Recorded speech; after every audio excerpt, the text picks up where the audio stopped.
આપણી સાથે અત્યારે નેહાબેન ટાંક છે. નેહાબેન છેલ્લા 1 વર્ષથી હસતા નહોતા અને કારણ હતું એક અલગ જગ્યાએ એમને ઓપરેશન કરાવેલું અને ઓપરેશન પછી એમને સ્ટ્રક્ચર થયું હતું, મળમાં સાંકડો થવો. એટલે પહેલી વખત આવ્યા ત્યારે આઈ થિંક રોયાતા પણ ખરા કે મને કે સાહેબ મને થશે કે નહીં.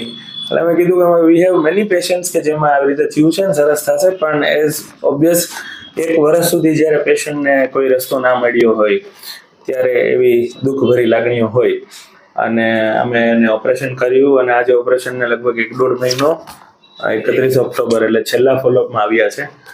એટલે હજી તો આઈ થિંક 1 મહિનો ને 5 દિવસ થયા છે, પણ કમ્પ્લીટલી ફાઇન, એકદમ સ્ફિન્ક્ટર લૂઝ છે.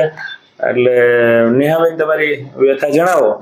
આવી રીતે હસતા કેટલા 1 વર્ષ નહોતા હસા આપણે એટલે ઈ મનમાં રહેતો હોય, ભલે આપણે બહાર કામ થઈ જાય હોય તો ઇટ્સ ફાઇન. એટલે હા એટલે તું જેમ તમારે એટલે તમને શું થતું તકલીફમાં અને આમાં એકદમ આપણને આમ પીન થતું, ખંજવાળ આવતી ને આપણે પછી આપણે ગમે ત્યાં બેઠા હોય તો પણ ધ્યાન ત્યાં જ રહે.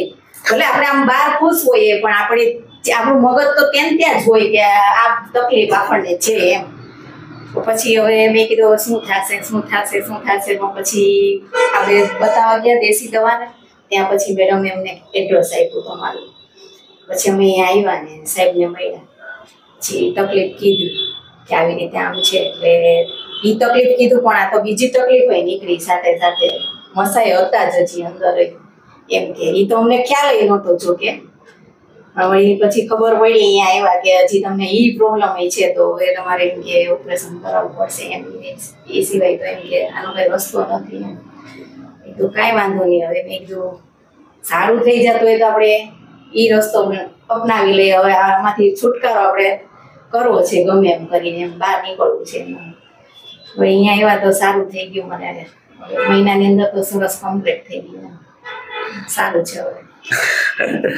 સો નેહાબેનને શું હતું કે 6 o'clock પોઝિશનમાં ઓપરેશન પછી એક સ્કાર થઈ ગયો હતો અને સ્કારના હિસાબે, સ્કાર એટલે ચામડી જાડી થવીને હિસાબે જ્યારે પણ હાલે ચાલે તો માઇક્રો ટીયર થાય. કોઈ પણ જાડી ચામડી હોય જે સોફ્ટ ના હોય તો એ ટીયર થાય.